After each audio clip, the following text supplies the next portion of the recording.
চট্টগ্রাম বন্দর আজকে বর্তমান পর্যায়ে এসছে,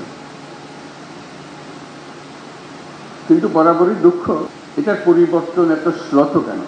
দুনিয়ার সব দিকে পাল্টে যাচ্ছে, আমাদের এখানে এটা পাল্টায় না কেন? এটা আজকের প্রশ্ন না। একজন চট্টগ্রামবাসী হিসেবে এই পথে আসা যাবার ক্ষেত্রে দেখা হয়, বিশেষ করে যখন গাড়ি চলে না, আটকে যায়, কি হলো, ট্রাক ভর্তি রাস্তা, মাল খালাস করতে পারতেছে না, এদিকে প্লেন মিস করে ফেলছি, এই দুর্ভাবনা। কাজে এটা সম্বন্ধে চিন্তা না করে উপায় নেই। কথাবার্তা বলেছি, মাঝে মাঝে লেখালেখি করেছি এটা নিয়ে। এবার যখন সুযোগ পেলাম, প্রথম দিন থেকে চেষ্টা করছি যে এটার দিকে নজর দেওয়া, এটা কিভাবে এটা পরিবর্তন করা যায়। তার জন্য প্রথম দায়িত্ব দিলাম লুৎফর সিদ্দিকীকে, যেটা তোমার দায়িত্ব, যেমনি পারো মারিয়ে ধরে যাই করে পারো এটাকে সোজা করতে হবে, এটাকে একটা সত্যিকার বন্দর হিসেবে তৈরি করতে হবে। আমরা খুবই ইমপ্রেস যে যেগুলো ছবি দেখালো, ভালো লাগে, গর্ব লাগে যেটা করবে। কিন্তু দুনিয়া তো এখানে আটকে নাই, দুনিয়া থেকে বহু দূর চলে গেছে। দেখার সময় মনে হলো যে এটাকে স্প্লিট স্ক্রিন হলে ভালো হতো। এক পাশে আমরা চট্টগ্রাম বন্দর বর্তমান এবং বিশ্ব বর্তমান পাশাপাশি দেখলে তখন বোঝা যেত যে আমাদের দূরত্বটা কোথায়। আমরা অনেক পিছিয়ে, এবং এই পিছিয়ে থাকার জন্য খুব বেশি দুঃখ দেখি না কারণ। না ছোটখাটো জিনিস নিয়ে ঝগড়া করে, এখানে গোলমাল ওখানে গোলমাল। যেটা সার্বিকভাবে যেটা বিরাট পরিবর্তন দরকার, এটা কারো খুব গরজ আছে বলে মনে হয় না। তো সেই জন্যই খেলাখেলি করছিলাম, বারে বারে লুৎফরকে পাঠাচ্ছিলাম। তো জামানের সঙ্গে পরিচয় হয়ে তার সম্বন্ধে মিরাজ মেলার জামান চেয়ারম্যান স্যার, তার কথা শুনে একটু আশ্বস্ত হলাম যে একটা লোক আছে পেছনে লেগে আছে। তো আমাদের দরকার হলো তার একটু সাহায্য করা। তারপরে সাকাওয়াতকে বললাম যে আমি এক করতে শুনতে চাই না, সব এটার পেছনে থাকো, এটা অমুক তারিখের মধ্যে এগুলো সব দিয়ে দিতে হবে বন্দর ব্যবস্থাপনার যারা পৃথিবীর সেরা যারা, তাদের হাতে দিয়ে দিতে হবে যেভাবেই হোক। মানুষ যদি রাজি না থাকে তাদেরকে রাজি করাতে হবে, মানুষকে রাজি করে করার দরকার নেই, রাজি করেই করতে হবে। কারণ এমন একটা বিষয়, এটা পুরো জিনিসটা শুনলে রাজি হওয়ার কোনো কারণ নেই, সবাই চায় এটার ভালো হোক। না বুঝার কারণে এটা মনে করছে না আমার ক্ষতি হবে, ওইটা হলে ভালো হবে না, ওটা তো আমাদের ছিল, খেতে কেন দিচ্ছেন, এসব কথা আসবে। যখন দেখবো যে না এটা সবার জন্য ভালো হবে, তাহলে আমার আপত্তি নেই। তা আসার আগে আবার পাঠালাম আশিককে, যাওয়া একটু ব্যাখ্যা করা সবার কাছে যে আমরা কী করতে চাচ্ছি, কেন চাচ্ছি। সেও চেষ্টা করল। আমার এই চিন্তাটার কারণটা হলো, বাংলাদেশের অর্থনীতি যদি পাল্টাতে হয়, পাল্টাতে হবে, হয় এর অবকাশ নেই, আমাদেরকে পাল্টাতে হবে। তাহলে চট্টগ্রাম বন্দরে হলো ভরসা। এটাকে বাদ দিয়ে বাংলাদেশের অর্থনীতি নতুন কোনো পাতা, নতুন কোনো অধ্যায়ে প্রবেশ করার কোনো সুযোগ নেই। এই পথ খুলে দিলে বাংলাদেশের অর্থনীতির পথ খোলে। এই পথ না খুললে বাংলাদেশের অর্থনীতি যতই লাফালাফি, ততই ঝাপাঝাপি করো, কিছু হবে না। আমি একজনকে বোঝাচ্ছিলাম যেটা কেন আমি এরকম মনে করছি। আমি বললাম চট্টগ্রাম বন্দরটা হলো বাংলাদেশের অর্থনীতির হৃৎপিণ্ড। এই হৃৎপিণ্ড যদি দুর্বল হয়, তুমি ডাক্তার বৈদ্য সব কিছু আনো, মেরামত হবে, কিন্তু চলে না। ছোট্ট একটা হৃৎপিণ্ড, তার মধ্যে হলো রোগাক্রান্ত। এই হৃৎপিণ্ডকে তুমি যতই ঠেলাঠেলি করো, এটা বেশি রক্ত সঞ্চালন হবে না। এই যদি আমরা একমত হই যে বাংলাদেশের অর্থনৈতিক হৃৎপিণ্ড হলো চট্টগ্রাম বন্দর, তাহলে ওটার যে সাইজের বন্দর আছে, যে সাইজের হৃৎপিণ্ড আছে, ওই সাইজের চলে না। এই হৃৎপিণ্ড বিশ্ব সাইজের হৃৎপিণ্ড করতে হবে, তাহলে এটা পাম্প হবে, সেটা সারা বাংলাদেশ জুড়ে সেটার সচল হবে। এখান থেকে অর্থনীতি সচল হয়ে তার নালী দিয়ে উপরের দিকে যাবে, সারা দেশ জুড়ে ছড়িয়ে যাবে, আবার সারা দেশের জিনিস এখান দিয়ে বিদেশে চলে যাবে। এটি হলো হৃৎপিণ্ডের কাজ, এটি হলো বন্দরের কাজ। বন্দর আরও আছে, কিন্তু এটা হলো একেবারে কেন্দ্রীয়, সবচেয়ে বড় যে জিনিসটা এখান থেকে সমস্ত কিছু নিয়ন্ত্রিত হবে। কাজে আমরা বললাম যে পৃথিবীর সারা বন্দর ব্যবস্থাপক যারা আছে তাদেরকে ডাকো। দেখলাম যে আগেই ডাকা হয়ে গেছে, কিন্তু কাজটা হচ্ছে না। আমি বারে বারে সবার কাছে আবেদন করছি, এটা তাড়াতাড়ি করে হবে। যত দিন যাবে আমরা এই হৃৎপিণ্ডকে আর ওইভাবে স্থাপন করতে পারবো না। আমাদের যে সুযোগ আছে, এই সুযোগে আমরা হৃৎপিণ্ডকে ওই সাইজে, যে সাইজে আমরা কল্পনা করি বাংলাদেশের অর্থনীতি দাঁড়াবে, বাংলাদেশের ভবিষ্যৎ পরিবর্তন হয়ে যাবে, এটা পরিবর্তন না করে বাংলাদেশের কোনো অর্থনৈতিক পরিবর্তন সম্ভব না। কাজে আমাদের কাছে এটার পেছনে যেতে হবে। এবং তার সঙ্গে আবার যোগ করলাম, এটা শুধু হৃৎপিণ্ড বাংলাদেশের জন্য না, আশেপাশের দেশগুলোর সঙ্গে সংযুক্ত। যে কারণে নেপালের কথা বললাম, ভুটানের কথা বললাম, 7 সিস্টার্সের কথা বললাম, সবার জন্য হৃৎপিণ্ড একটাই। নেপালের জন্য হৃৎপিণ্ডই নেই, কাজে আমাদের হৃৎপিণ্ড দিয়ে তাকে জ্বালতে হবে। আমরা তাকে সেই সংযুক্ত করতে চাই, এটা আমাদেরও লাভ, তাদেরও লাভ, আমাদেরও লাভ। এটা এমন নয় যে তাদের মেহেরবানি করি, মেহেরবানির বিষয় না। এই হৃৎপিণ্ড যদি সংযুক্ত হয়, সেও লাভবান হবে, আমরাও লাভবান হব। ভুটান যদি এটার সঙ্গে সংযুক্ত হয়, সেও লাভবান হবে, আমরাও লাভবান হব। 7 সিস্টার যদি এটার সঙ্গে সংযুক্ত হয়, তারাও লাভবান হবে, আমরাও লাভবান হব। এই হৃৎপিণ্ডকে বাদ দিয়ে চললে যারা এটাতে বাদ দেবে তারা ক্ষতিগ্রস্ত হবে। রক্ত সঞ্চালন হবে না সেখানে, অর্থনৈতিক সঞ্চালন হবে না সেখানে। এটা আমাদের কারো কাম্য না, তাদেরও কাম্য না, আমাদেরও কাম্য না। আমরা চাই যে সবাই মিলে আমরা এই বন্দর থেকে এই সঞ্চালনটা পাই, শক্তিটা পাই, অর্থনৈতিক শক্তি জেগে ওঠে। আমরা যে আজকে চট্টগ্রাম বন্দরের কথা বলছি, এখানে স্ক্রিনে আমরা দেখছি বন্দরের পরিস্থিতি। আমাদের মতো দেশে আমরা তো একটা বন্দর নিয়ে কথা বলছি, কয়েকটা টার্মিনাল নিয়ে কথা বলছি, তার এরকম 20টা 30টা বন্দর টার্মিনাল ভরে আছে, একদম বিশ্বমাপের, বিশ্ব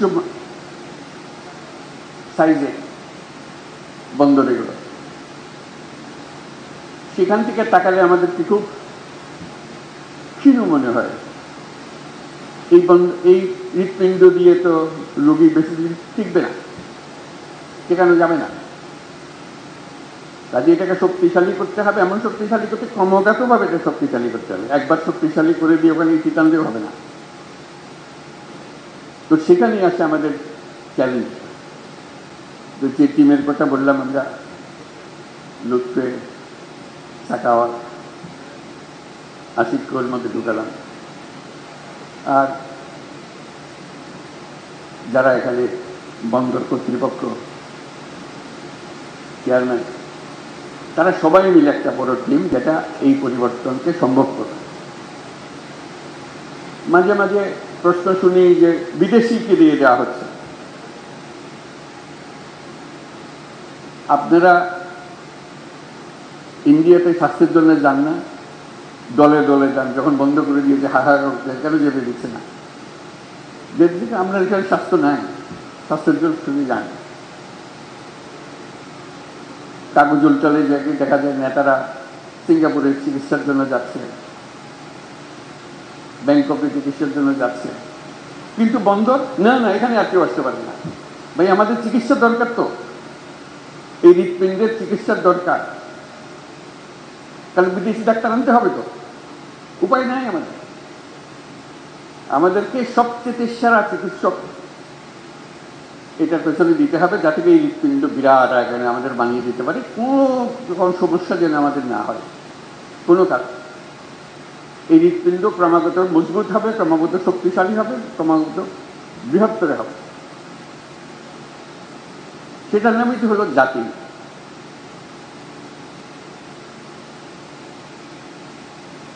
তা না হলে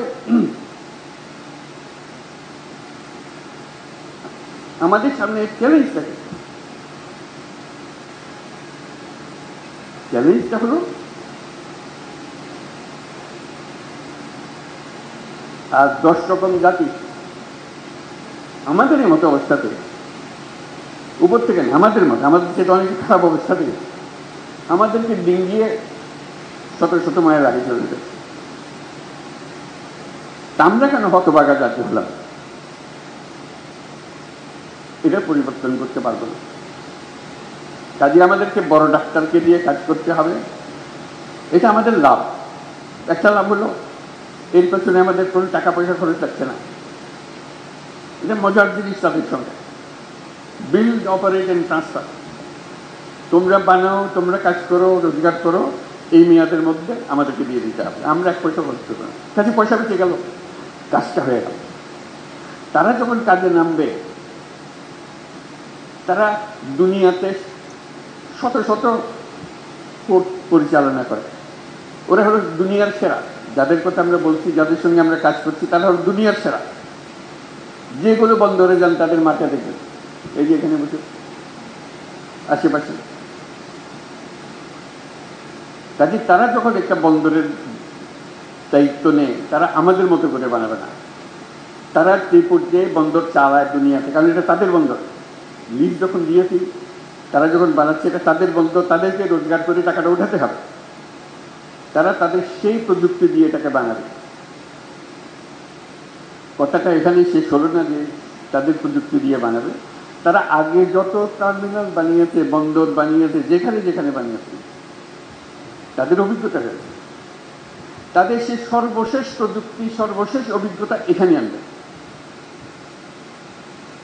যখন শুরু করেছিল তখনকার অভিজ্ঞতা না, যখন এখন যেটা করছে যে এই বন্দরে আমরা এমন করবো যাতে টাকাটা তাড়াতাড়ি তুলতে পারি, আরো বেশি টাকা উঠাতে পারি। এটা আমাদের লাভ।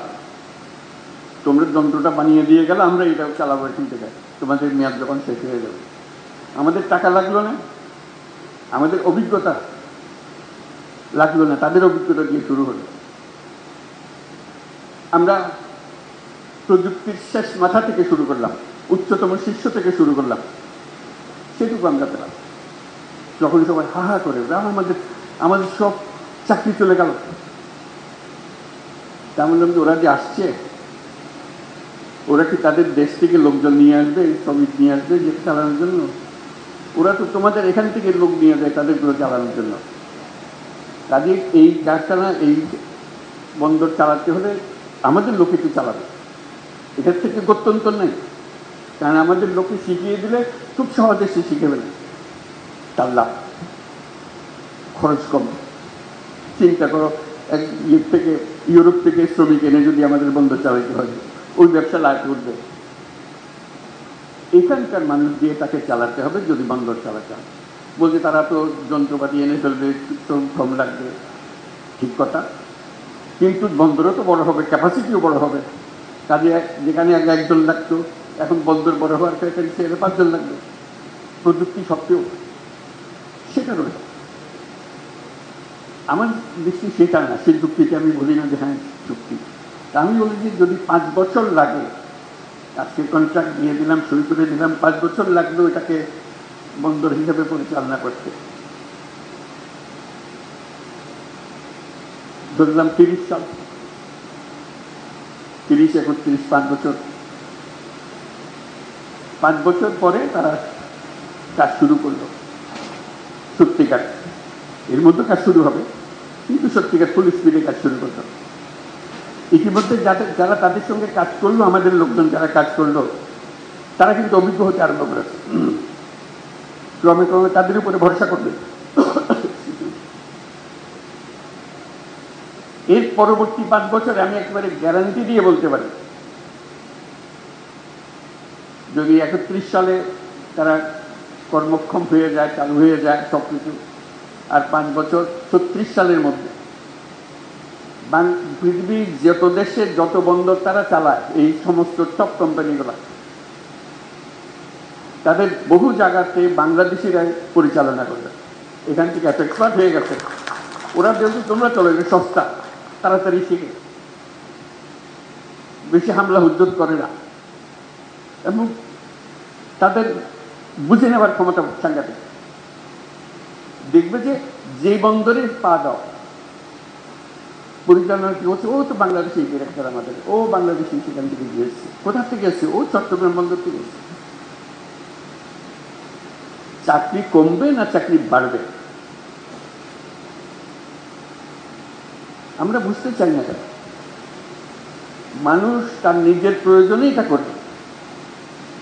আমাকে দরখাস্ত নিয়ে ঘুরতে হবে না, সে সাজবে যে চলো তোমাকে অমুক জায়গাটা পাঠিয়ে দিচ্ছি, তুমি পরিবার নিয়ে চলো, তুমি আমার বন্দরে এই কাজটা করো, তুমি এখানে খুব ভালো কাজ করেছ। তো যে জায়গাটা খালি হবে সেখানে আরেক বাংলাদেশি আরেক দলের পাবে, সে নিজের দেশ সেখানে সুবিধা করতে পারবে না, কেন এরা চটপট শিখে ফেলতেছে। কাজে বিরাট একটা সুযোগ আমাদের। আমরা আগে যে কোনো জাহাজে চড়ি, জাহাজের নাবিক হলো কোথায়? চাঁদিয়ার নাবিক, সিলেটি নাবিক, এটা আমরা সবসময় জানি। পরে এখন দেখা যাবে যেই বন্দরে নামি, বন্দর পরিচালনায় সব বাংলাদেশি, চাঁদিয়া, নোয়াখালীরা, বরিশাল্লা, যত কথা সব আমাদের দেশি। এটা ছাড়া উপায় নেই তো।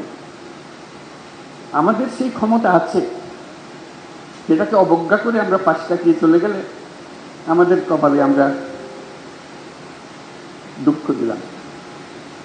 তো সেটাই আমাদের পরিবর্তন। আমরা চাই যে তাড়াতাড়ি কাজটা হোক। সবার কাছে অনুরোধ, সবাই চট্টগ্রাম বন্দরের যে টিম আছে, রিয়ার অ্যাডমিরাল জামান, তার পেছনে আমরা দাঁড়াই।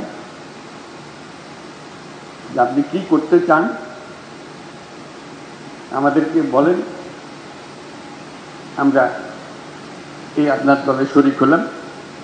এই চট্টগ্রাম বন্দর সেরা বন্দর হিসেবে আমরা রাখবো। এই জন্য এটা সেরা না হলে বাংলাদেশের অর্থনীতি সেরা হবে না। এই কথাটা আমাদেরকে সবাইকে বুঝতে হবে এবং তড়িৎ সিদ্ধান্তগুলো নিতে হবে, যাতে করে আমরা ওই যে 36 সালের কথা বললাম, যেখানে বাংলাদেশের পৃথিবীর বন্দরগুলো চালাবে, সেই দিনের আমরা অপেক্ষায় থাকলাম। আমি অভিনন্দন জানাচ্ছি চট্টগ্রাম বন্দর কর্তৃপক্ষকে, অভিনন্দন জানাচ্ছি আমাদের সহকর্মী সাকাওয়াত, দৌড়াদৌড়ি করছে সবসময় এটাকে সামনে নিয়ে আসার জন্য, উপদেষ্টা মণ্ডলীর সিদ্ধান্তগুলো চূড়ান্ত করার জন্য।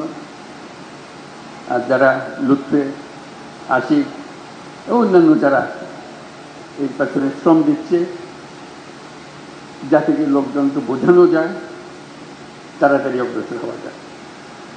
আজকে এখানে দাঁড়িয়ে আমার খুব ভালো লাগলো কথাবার্তাগুলো শুনে, এবং আমি বিশ্বাস করি আমরা যদি দ্রুত চুক্তিগুলো শুরু করে ফেলতে পারি, কাজগুলো শুরু করে করতে হবে। অনেক দিন হয়ে গেল, গত হয়ে গেছে আমাদের, আর অপেক্ষা করার সুযোগ নেই আমাদের।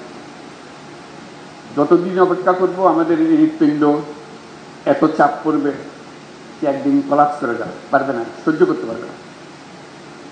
তার থেকে এই অবস্থাতে আমরা ডাক্তারদের হাতে ছেড়ে দিই, তারা আমাদেরকে বানিয়ে দেখাক, আমরা তাদের কাছে শিখে নিই, বুঝে নিই, যাতে করে যেটুকু আমরা পেয়েছি তার থেকে অনেক বহুগুণ বেশি ভালো করতে পারি। যদি বন্দর ব্যবসাতে বাংলাদেশিদের কথা সবাই সব জায়গাতে স্মরণ করে, তারা জানে বন্দর কীভাবে ম্যানেজ করতে হয়। সেই গোপন রহস্য আমরা উদ্ধার করে ফেলতে পারি, যে আমরা জানি বন্দরকে কীভাবে সামাল দিতে হয়। চট্টগ্রাম সওদাগরদের শহর,